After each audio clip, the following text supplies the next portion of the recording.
सभी श्रोताओं को हर हर महादेव। प्रदोष व्रत शिव जी को प्रसन्न करने और अपनी मनोकामना को पूर्ण करने के लिए किया जाता है। आज हम आपको एक प्रदोष व्रत से जुड़ी पौराणिक कथा सुनाने जा रहे हैं। पुराने समय में एक बहुत ही गरीब विधवा ब्राह्मणी थी। जीवन यापन करने के लिए वह विधवा ब्राह्मणी अपने पुत्र को साथ लेकर सुबह सुबह भिक्षा लेने निकल जाती थी और शाम होने पर अपने घर वापस आती थी।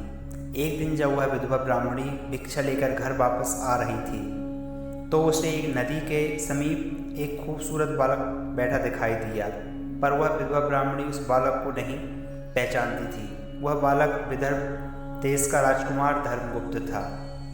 धर्मगुप्त को शत्रुओं ने युद्ध में हराकर उसे उसके राज्य से बाहर निकाल दिया था।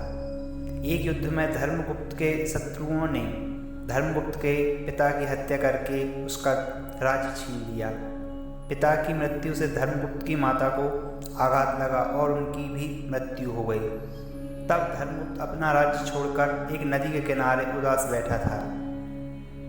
ब्राह्मणी को उस बालक पर दया आ गई और वह धर्मगुप्त को अपने घर ले गई और उसका पालन पोषण करने लगी।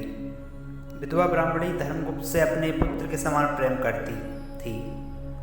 राजकुमार धर्मगुप्त भी उस विधवा ब्राह्मणी के साथ रहकर खुश थे।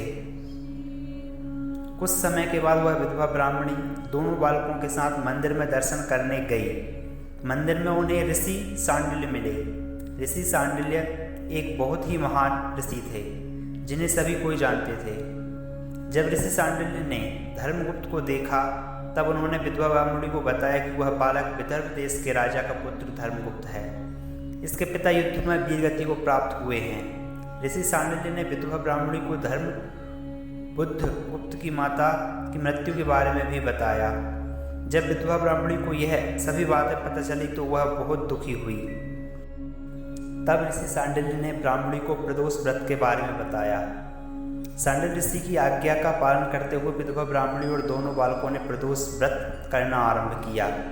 तीनों ऋषि सांडिल्य द्वारा बताए गए नियमों का पालन करते हुए व्रत करने लगे, पर उन्हें व्रत के फल के बारे में कोई जानकारी नहीं थी। कुछ समय व्यतीत होने के बाद एक दिन वह दोनों बालक जंगल में घूम रहे थे।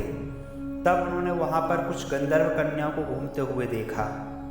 ब्राह्मणी का बालक अपने घर वापस आ गया, पर राजकुमार धर्मगुप्त नहीं वहीं ठहर गए। धर्मगुप्त गंधर्व कन्या अंशुमति की ओर आकर्षित हो गए और उससे बात करने लगे। बात करते करते गंधर्व कन्या और राजकुमार दोनों को एक दूसरे से प्रेम हो गया।